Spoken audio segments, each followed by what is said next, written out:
نحمده ونصلي على رسوله الكريم اما بعد فاعوذ بالله من الشيطان الرجيم بسم الله الرحمن الرحيم مثلهم كمثل الذي استوقد نارا فلما اضاءت ما حوله ذهب الله بنورهم وتركهم في ظلمات لا يبصرون صم بكم عمي فهم لا يرجعون صدق اللہ العظیم۔ مثلہم، ان منافقین کی مثال، کمثل، ایسی مثال ہے، الذی، اس شخص کی طرح، استوقد نارا، جس نے کہیں آگ جلائی ہو، فلما اضاءت ما حولہ، جب اس آگ نے روشن کر دیا ما حولہ، اس شخص کے ارد گرد کو، ذہب اللہ، اللہ لے گیا، چھین لیا اللہ نے، بنورہم، ان کی روشنی کو، وترکہم، اور ان کو چھوڑ دیا، فی ظلمات، ایسے اندھیرے میں، لا یبصرون، کہ جس میں کچھ دیکھتے نہ ہوں، صم، گونگے ہیں، بہرے ہیں، بکم، گونگے ہیں، عمی، اندھے ہیں، فہم لا یرجعون، سو اب یہ رجوع کرنے والے نہ ہوں گے، او کصیب، یا ان منافقوں کی مثال ایسی ہے، کصیب من السماء، جیسے بارش ہو آسمان کی طرف سے، فیہ ظلمات، اس میں اندھیری بھی ہو، ورعد، وبرق، اور گرج اور چمک بھی ہو، گرج اور چمک بھی ہو، یجعلون اصابعہم، اور اس گرج چمک کی وجہ سے، یجعلون اصابعہم، ٹھوسیں وہ اپنی انگلیوں کو، فی آذانہم، اپنے کانوں میں، من الصواعق، کڑک کے باعث، حذر الموت، موت سے ڈرتے ہوئے، واللہ محیط بالکافرین، اور اللہ رب العزت احاطے میں لیے ہوئے ہیں کافروں۔ یکاد البرق، قریب ہے کہ وہ بجلی، وہ کڑک اور وہ بجلی، یخطف ابصارہم، ان کی بینائی اچک لے، قریب ہے کہ وہ بجلی کی کڑک، وہ بجلی کی چمک ان کی بینائی کو اچک لے، کلما اضاء لہم، کلما اضاء لہم مشوا فیہ، کہ جب وہ روشن ہو تو مشوا فیہ، اس میں چلنا شروع کیا انہوں نے، وَإِذَا أَظْلَمَ عَلَيْهِمْ، جب ان پر تاریکی ہوئی، قاموا، کھڑے کھڑے رہ گئے، وَلَوْ شَاءَ اللَّهُ، اور اگر اللہ تعالیٰ چاہتا تو لَذَهَبَ بِسَمْعِهِمْ وَأَبْصَارِهِمْ، تو لے جاتا ان کی سنوائی، ان کے کانوں کی سماعت، وَأَبْصَارِهِمْ، اور ان کی بینائی سلب کر دیتا۔ ان اللہ علی کل شیء قدیر، بے شک اللہ رب العزت ہر چیز پر قادر ہے۔ ان آیات کریمہ میں جو کہ گزشتہ منافقین کا تذکرہ چلتا آ رہا ہے، ان آیات کریمہ میں اللہ تبارک و تعالی نے ان منافقین کی مثالیں بیان کی، کہ ان کی مثالیں بیان کر کے کہ جس طرح انہوں نے زندگی گزاری ہے، اس زندگی گزارنے کے اعتبار سے ان پر جو احوال آنے والے ہیں ان کو مثال کے ذریعے اور واضح کر دیا، کہ مثال سے بات سمجھ میں بھی آتی ہے اور مثال کے ذریعے سمجھانا آسان بھی ہوتا ہے۔ یہاں اللہ تبارک و تعالی نے دو امثلہ بیان فرمائی ہیں، منافقین کے بارے میں، ان کے احوال کے بارے میں دو مثالیں بیان فرمائی ہیں۔ پہلی مثال ان منافقین کے بارے میں کہ جو بالکل کفر پر اڑے ہوئے تھے، ذرہ برابر کفر کو چھوڑنے کے لیے تیار نہیں تھے، اور دوسرے وہ منافقین کہ جو قرآن و سنت کی روشنی جب ان پر پڑتی تھی اور اللہ اور اس کے رسول کے اقوال جب وہ سنتے تھے تو ان کے دل میں ارادہ پیدا ہوتا تھا کہ وہ ایمان لے آئے، لیکن جیسے ہی کوئی مصیبت آن پڑتی تھی، دنیا کا کوئی نقصان سامنے آتا ہوا دیکھنے لگتے تھے تو فوراً اپنے اس ارادے سے پھر جاتے تھے۔ یہ جو دوسری قسم والے منافقین تھے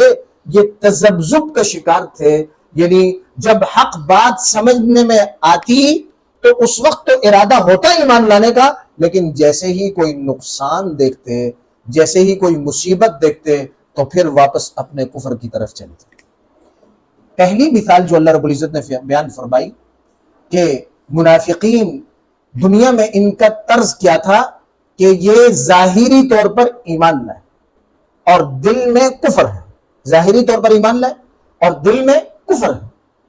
اور یہ جو ایمان کی کچھ روشنی انہوں نے دیکھی تو یہ ایمان والوں کے ساتھ رہنے کی وجہ سے وہ ایمان کی چمک دھمک دیکھی۔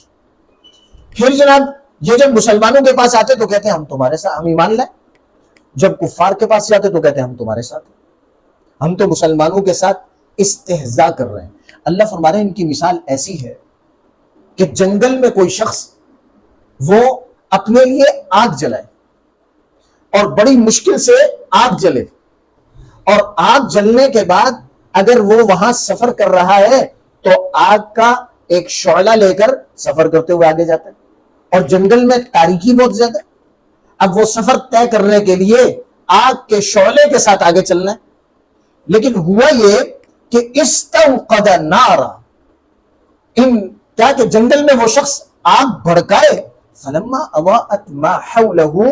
جب وہ آگ روشن ہو جائے، اس کے ارد گرد کو روشن کر دے،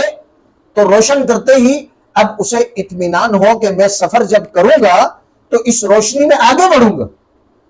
ذهب اللہ بنورہم، عین اس وقت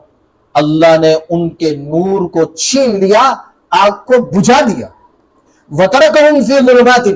اور چھوڑ دیا ان کو تاریکی میں جہاں وہ دیکھتے بالتے نہیں۔ کہ منافقین جس طرح دنیا میں ظاہری طور پر ایمان لائے، مسلمانوں کو دھوکہ دیا، مسلمانوں کے ساتھ استہزاء کیا، لیکن ان کا یہ ظاہری طور پر ایمان لانا، یہ تو اس لیے ایمان لائے کہ تاکہ ان کی جان بھی بچ جائے اور ان کا مال بھی بچ جائے، کیونکہ مسلمان جہاد لڑ رہے تھے، یہ مدینہ کا زمانہ تھا، اور منافقت جو شروع ہوئی مدینہ میں شروع ہوئی۔ اب جب مسلمانوں نے بدر کی جنگ لڑی، اللہ نے انہیں فتح یاب کیا، تو ان منافقین کو یقین ہو گیا کہ بھئی یہ بھی غالب آ سکتے ہیں، تو انہوں نے کلمہ پڑھا، اور کلمہ پڑھ کر انہوں نے کیا کیا؟ کلمہ پڑھ کر اپنی جان اور مال بچانے کے لیے کلمہ پڑھ لیا، اور جب کفار کا کوئی معاملہ آتا تو ان کے ساتھ ہو جاتا تاکہ ان سے بھی حفاظت رہے۔ تو اللہ تبارک و تعالیٰ مثال دے رہے کہ یہ جو انہوں نے کلمہ پڑھا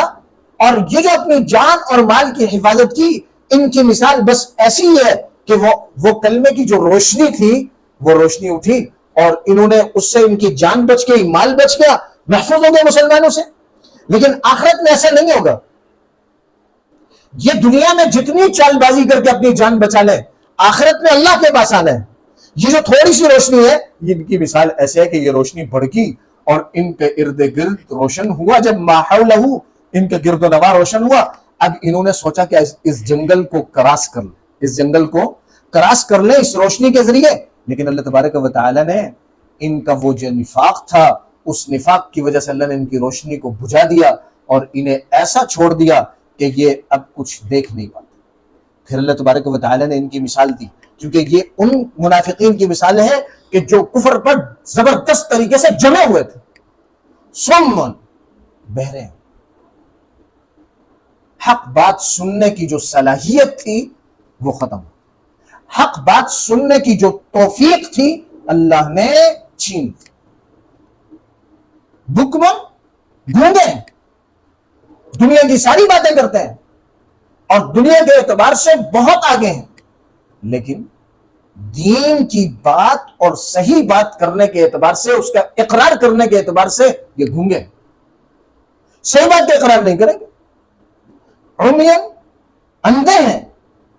آنکھیں ہیں، دنیا کے سارے فوائد اور منظر ان کو نظر آ رہے ہیں، لیکن آخرت کی حقیقت میں انہوں نے اپنی آنکھوں کے آگے پردے لٹکائے ہوئے، عمیٌ، آخرت کی کوئی بات انہیں دکھتی نہیں، حق بات انہیں دکھتی نہیں، فہم لا یرجعون، سو اب یہ واپس لوٹنے والے نہیں ہیں، یہ آگے ہی بڑھنے والے۔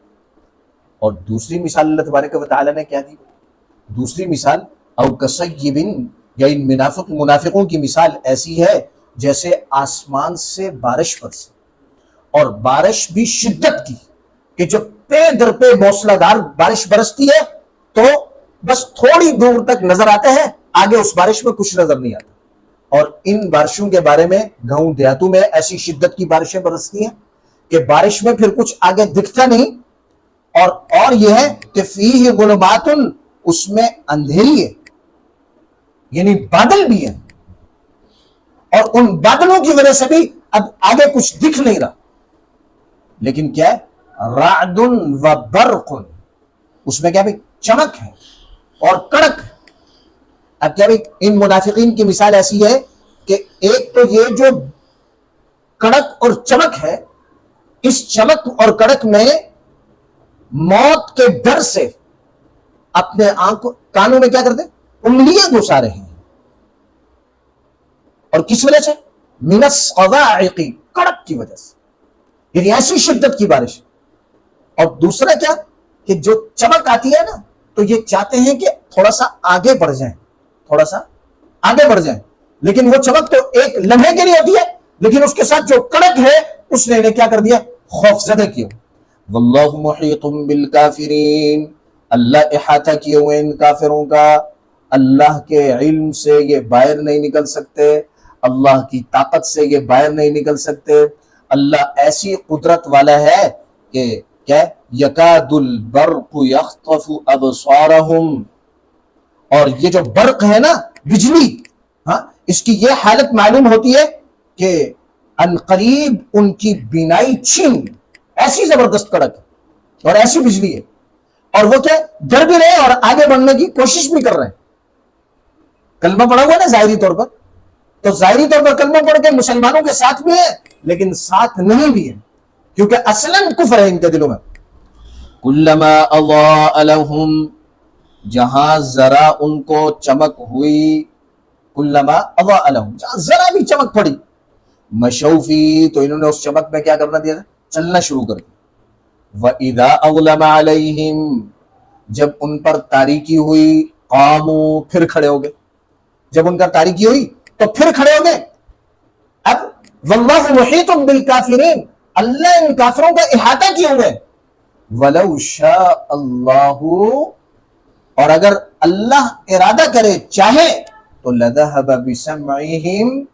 لے جائے ان کی سنوائی کو، سننے کی طاقت اور صلاحیت کو اللہ لے لے، اچک لے۔ لَذَهَبَ بِسَمْعِهِمْ وَأَبْصَارِهِمْ، اور ان کی آنکھوں کو، ان کی روشنی، اس کو اس سے کیا کر لے بھائی؟ چھین لے۔ اور ان اللہ علی کل شیء قدیر، اللہ رب العزت ہر چیز پر قادر ہیں۔ اللہ تبارک و تعالی نے ان دو مثالوں میں منافقین کی بے وقوفی کو اور زیادہ واضح کیا کہ یہ دنیا میں بظاہر ایسا لگتا ہے کہ مسلمانوں کو دھوکہ دے رہے ہیں، ان کے زعم میں یہ ہے کہ یہ مسلمانوں کو دھوکہ دے رہے ہیں، ان کے زعم میں یہ ہے کہ یہ مسلمانوں کو یوں دھوکہ دے کر اپنی جان و مال کی حفاظت کر کے بچ نکلیں گے، لیکن اصل مسئلہ تو آخرت کا ہے۔ یہ دنیا تو عارضی سامان ہے دنیا کی زندگی گزارنے کا، آخرت کا جو عنوان ہے، یہ جو آخرت کا عنوان، اس عنوان میں کوئی اللہ کی طاقت اور قدرت سے بچ نہیں سکتا۔ جس نے دنیا میں منافقت اختیار کی، منافقین جنہوں نے مسلمانوں کو دھوکہ دیا، وہ منافقین جنہوں نے مسلمانوں کا استہزاء کیا اور بڑی چالاکی سے آگے بڑھتے رہے، ایک وقت دنیا میں بھی آئے گا کہ اللہ ان کو ظاہر کر دے گا، لیکن آخرت کا جو عنوان ہے وہ بڑا سخت ہے کہ جیسے ہی یہ دھوکے کی آنکھ بند ہوئی تو منافقین عذاب میں مبتلا ہو، اور اللہ تبارک و تعالی اس پر قادر ہیں، ذرا برابر اللہ کی قدرت سے یہ باہر نہیں نکل سکتے۔ واللہ محیط بالکافرین، اللہ کو کافروں کو ہر جانب سے احاطہ کیے ہوئے ہیں، وہ اللہ کی طاقت سے باہر نہیں نکل سکتے۔ اللہ تبارک و تعالی ہم سب کو پختہ ایمان کے ساتھ صحابہ کرام کی اتباع کی توفیق نصیب فرمائے۔ اب تک کی جو آیات ہیں ان آیات کا خلاصہ یہ ہے کہ اللہ تبارک و تعالی نے شروع میں ابتدا میں 5 آیات میں اللہ تبارک و تعالی نے ایمان والوں کا تذکرہ فرمایا، کامل ایمان والے صحابہ کرام کا تذکرہ فرمایا، اور اس کے بعد 2 آیات کریمہ میں اللہ تبارک و تعالی نے کامل درجے کے کفار جنہوں نے علی الاعلان نبی علیہ السلام کے مقابلے میں آئے، اللہ رب العزت نے ان کا تذکرہ فرمایا، اور اس کے بعد 13 آیات میں اللہ تبارک و تعالی نے منافقین کی بری خصلتوں کا ذکر کیا اور مثال دے کر سمجھایا کہ اس طرح منافقین کی حالت یہ ہو جائے گی کہ وہ آگے بڑھنا بھی چاہیں گے تو بڑھ نہیں سکیں گے، اللہ کی طاقت اور قدرت سے باہر نہیں نکل پائیں گے، اللہ کی سزا اور اللہ کے عذاب سے بچ نہیں سکیں گے۔ اسی ضمن میں اللہ تبارک و تعالی نے صحابہ کرام رضوان اللہ تعالی علیہ مجمعین کا معیار حق ہونا بیان فرمایا۔ اللہ تبارک و تعالی ہمیں صحابہ کرام کو معیار حق سمجھ کر ان کی اتباع کرنے کی توفیق عطا فرمائے، اور منافقین کی جتنی بری خصلتیں ہیں اللہ تبارک و تعالی ہم سب کو اس سے بچنے کی توفیق عطا فرمائے۔ وآخر دعوانا ان الحمد للہ رب العالمین۔